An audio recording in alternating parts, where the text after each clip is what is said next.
Hi, I'm Dan Barker, and welcome to Free Thought Matters, a production of the Freedom from Religion Foundation, an association of atheists and agnostics working to keep state and church separate. In 2015, a horrifying religious hate crime occurred in Dhaka, Bangladesh, when writer Avijit Roy was murdered by Islamist terrorists for being an atheist. FFRF and Roy's widow, Rasel Ahmed, who was critically wounded but survived the attack, have created the Avijit Roy Courage Award in his memory. The debut award went to Rasel Ahmed, the co-founder of Bangladesh's first LGBTQ periodical, who had to flee his country and seek asylum in the U.S. after two of his colleagues were hacked to death by Islamist terrorists in 2016. FFRF's Director of Communications, Amit, interviewed Rasel Ahmed during FFRF's 2018 National Convention in San Francisco, where he received the award. It's so nice to have you on the show, Rasel Ahmed, and you have such a multifaceted background. You've been a documentary filmmaker and artist of various stripes, and of course you founded a publication.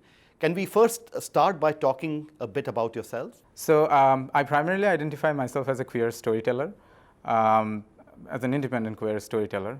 And I have worked in multiple medium, in printed medium and then digital medium, filmmaking, journalism. So kind of multidisciplinary and diverse course of work that I have in my portfolio. And obviously one of the main things that I consider one of the key things that I have done so far in my life is the magazine you just mentioned.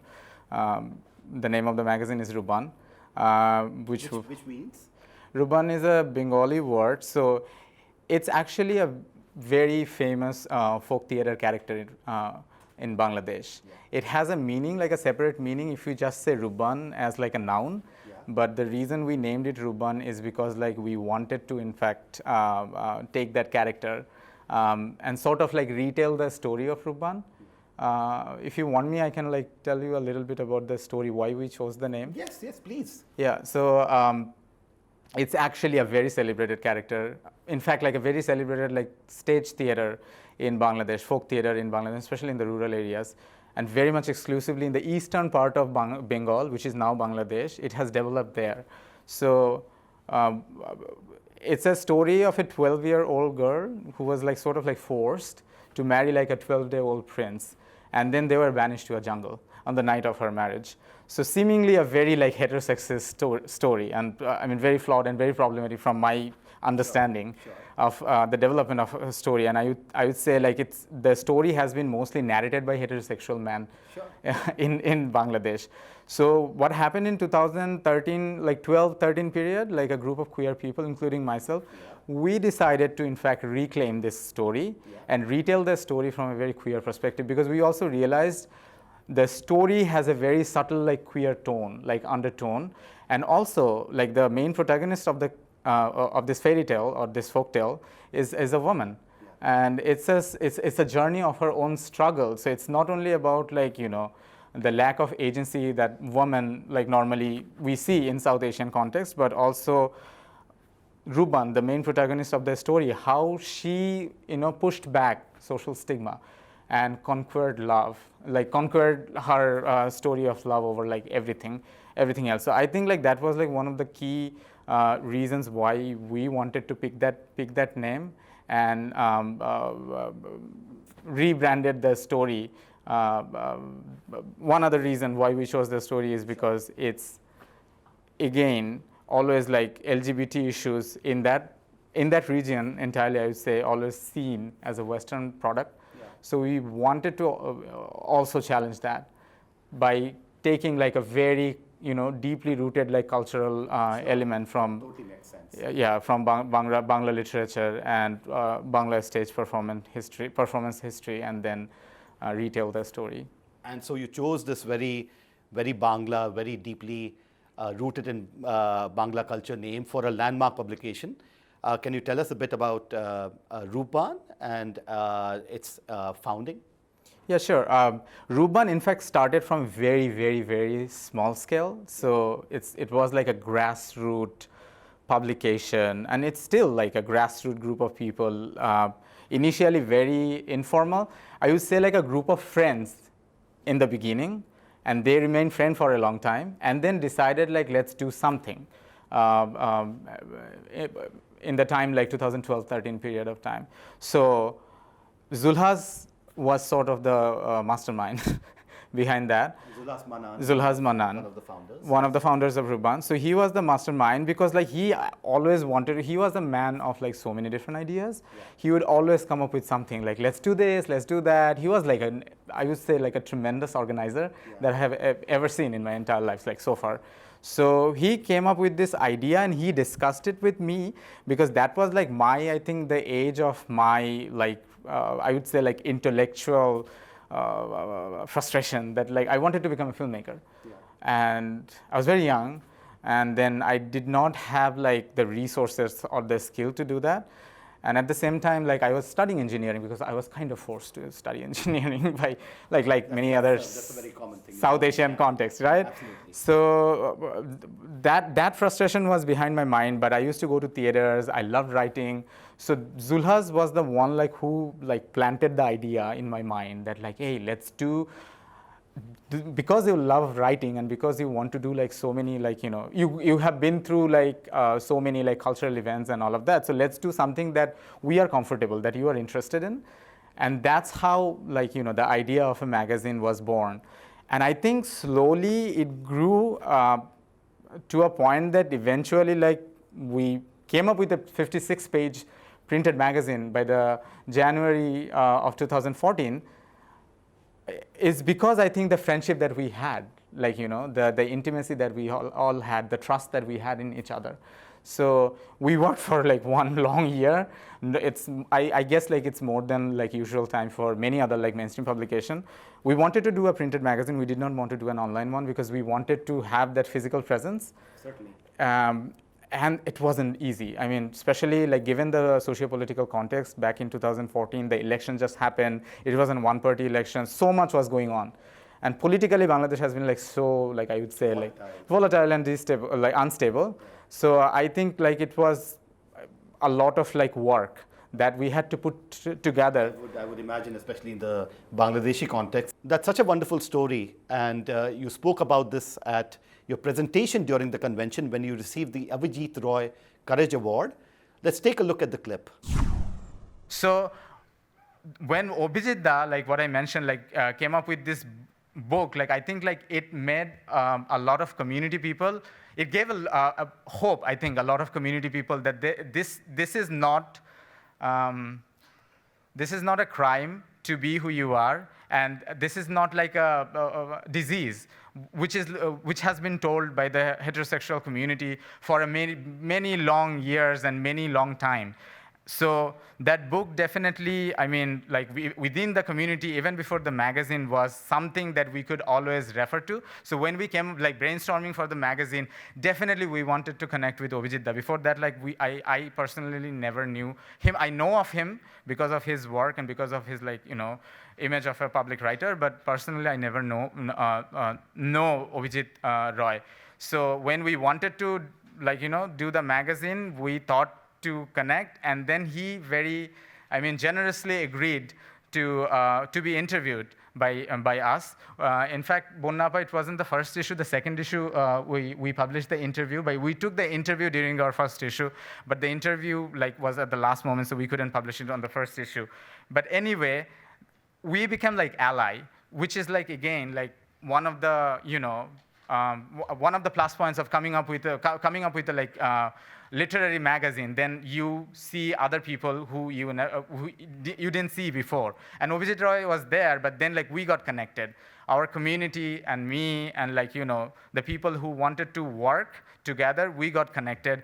And that's how I think when the attack on Abhijit Roy happened in 2015, it was not only an attack on Abhijit Roy, but it was an attack on the entire community. The community, and I'm talking about the queer community in Bangladesh, the queer community felt the attack. We felt it. we felt threatened, and we felt like, other than like, the personal loss and mourn and the outrage what the attack evoked, side by side, it was also the fear, I think, and for the first time, I think the fear was real.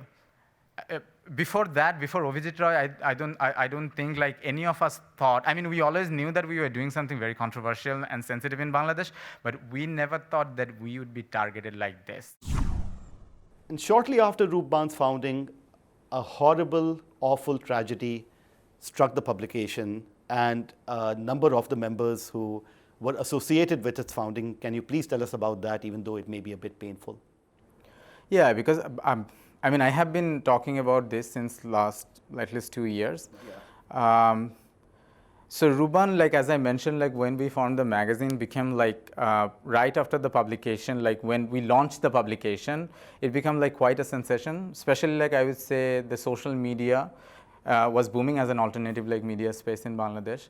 So it became like we faced a huge backlash online right after the magazine, and a number of like national and international newspaper, like they published. Yes, I've seen so much coverage. Yeah, so much coverage, and then because of that, I think like that also served the purpose of visibility, and so many of like community people started like communicating with us. So Zulhas, like whom I just mentioned as a person of like so many different ideas, he wanted to in fact make it bigger than just a publication.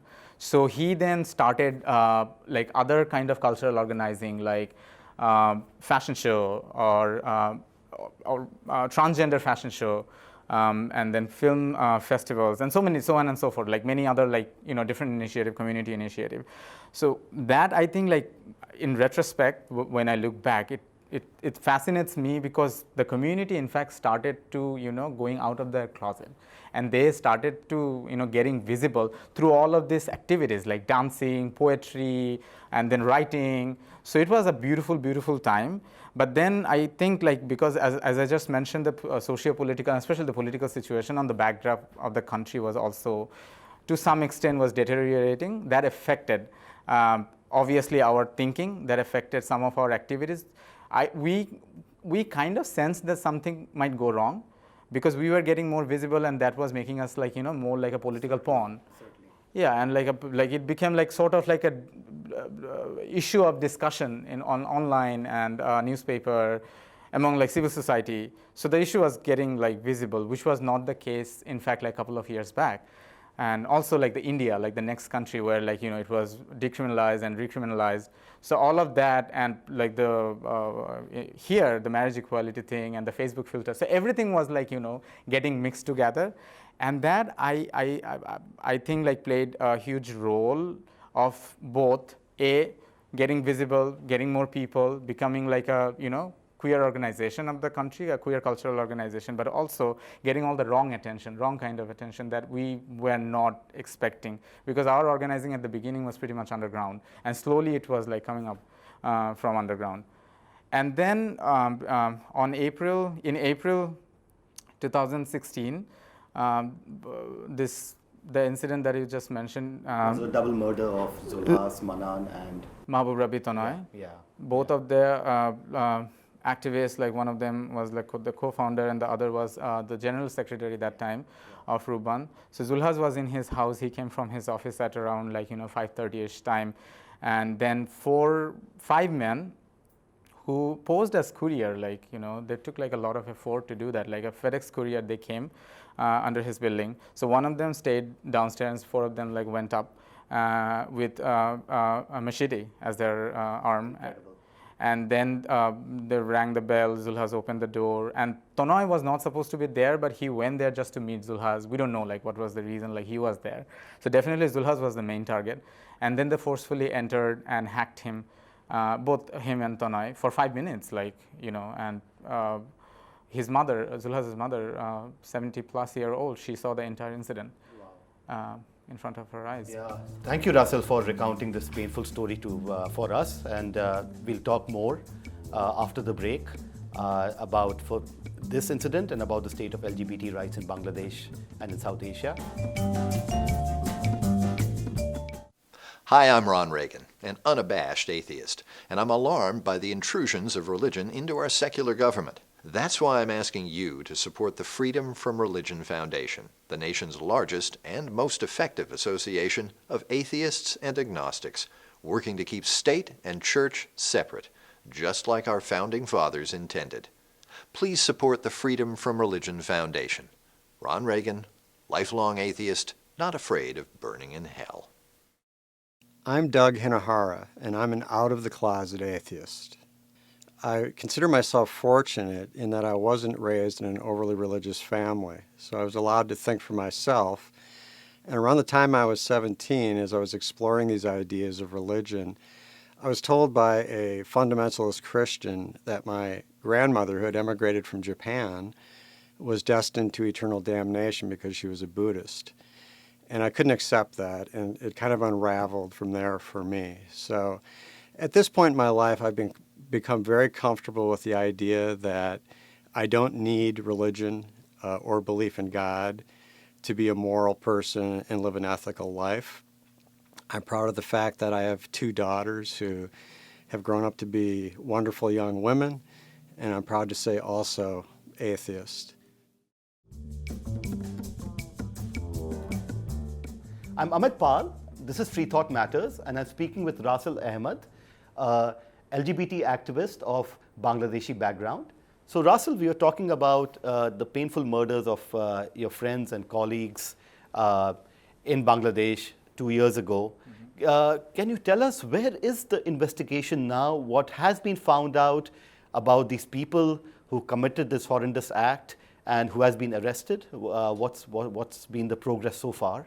I mean, I have been and when some of our other friends, we have been sort of following the update of the investigation, but unfortunately, we have only very limited sources where we can get the information, and most of the time is the public newspaper. Other than that, the information, there is no other way to collect those information. But from what we have been tracking from print media, is that it has been more than 25 times that the investigation officers failed to submit the investigation report.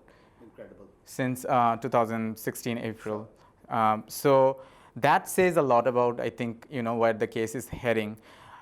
Of course, the case has been moved from CID, which is the criminal investigation department, to DB, which is the detective branch, to now the counterterrorism and transnational crime unit. Okay. So they are the elite and very well equipped investigators in Bangladesh, like Dhaka Metropolitan Police.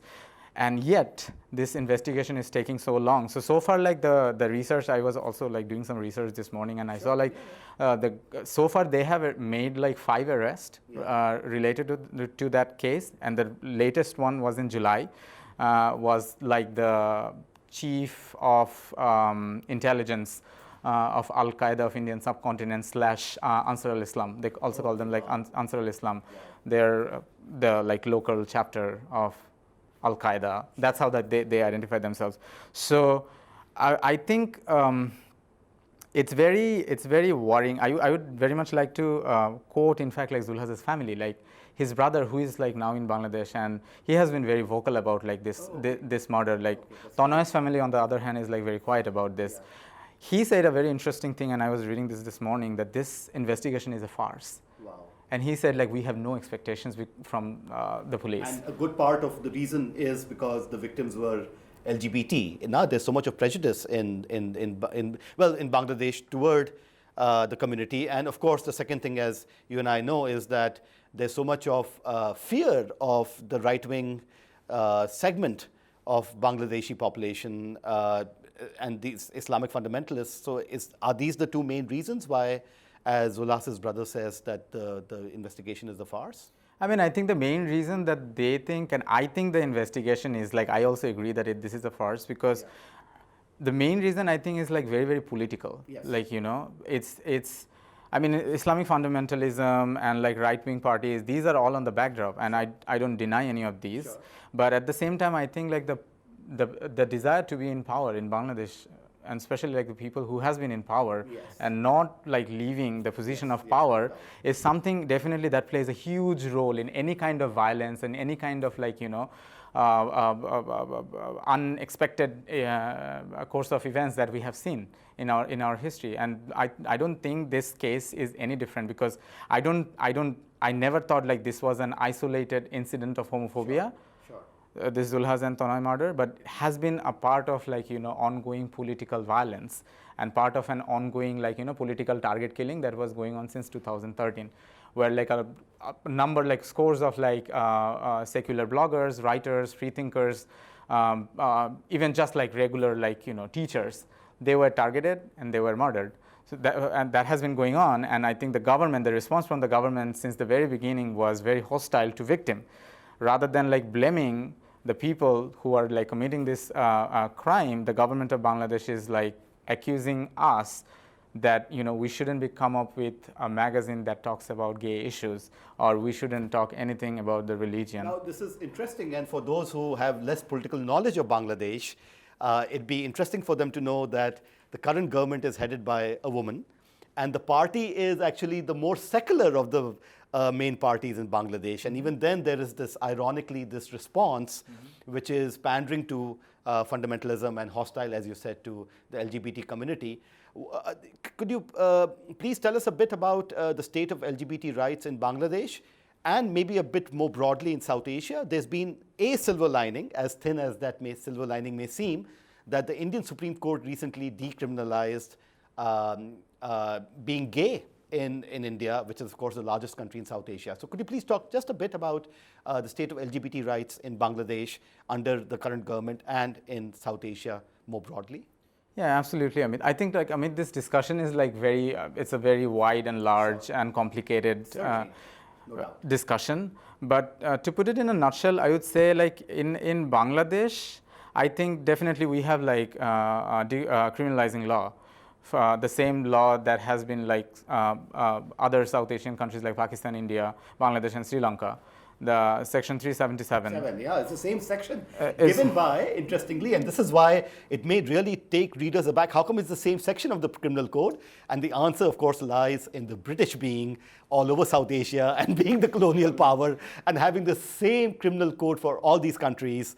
Of course, India, Pakistan, Bangladesh were one, and it's been handed down and not repealed, except very, very recently now in India. In India. And this is like an archaic law, and we have been like, even if you go to Bangladesh or India, like we have this like sentiment of independence, and which goes against like colonization and oppressor and all that thing. But then again, like we don't hesitate to accept their laws as a form of like, repressing. Yeah, it's such a paradox. It's so ironical.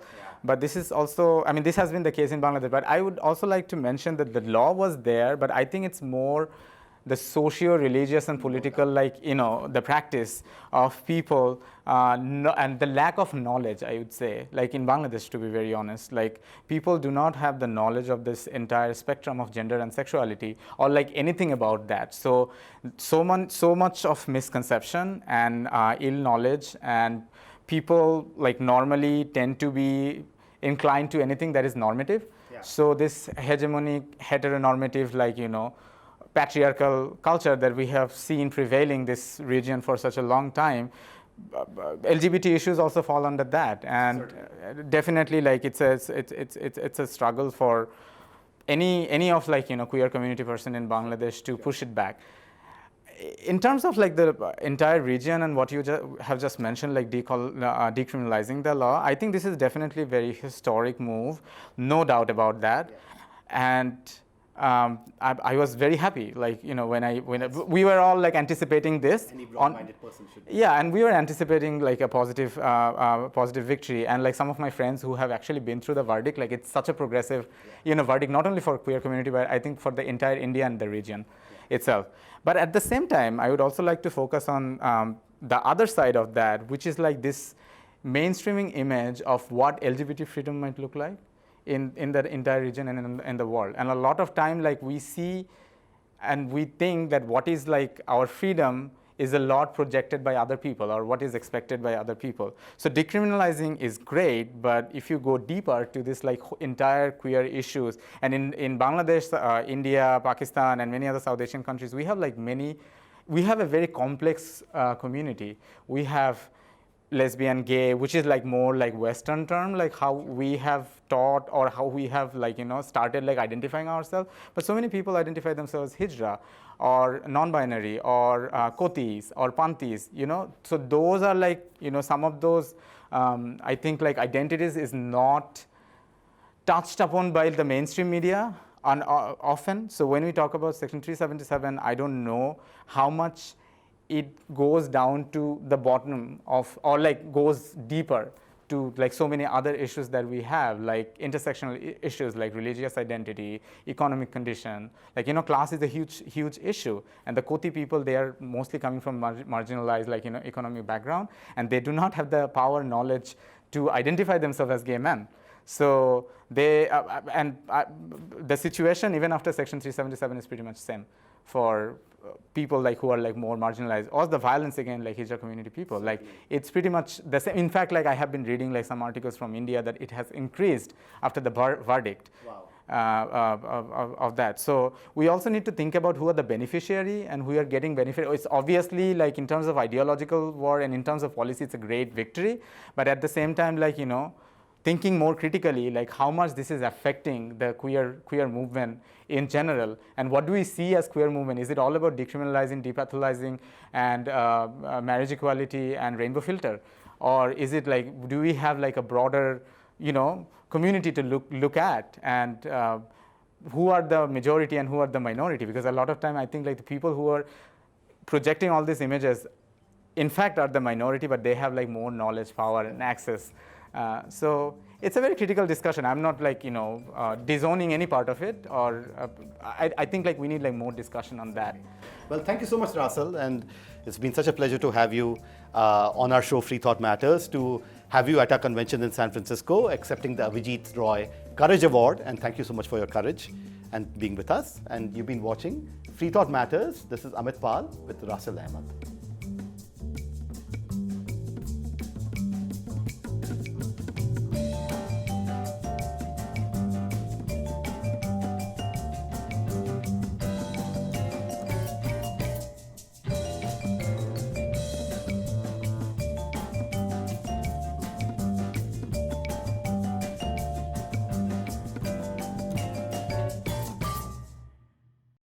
Hi, I'm Steve Pinker.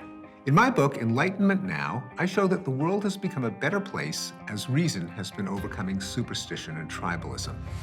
But the values of the Enlightenment are under attack. That's why I'm a proud member of the Freedom from Religion Foundation, the nation's largest association of free thinkers working to keep state and church separate.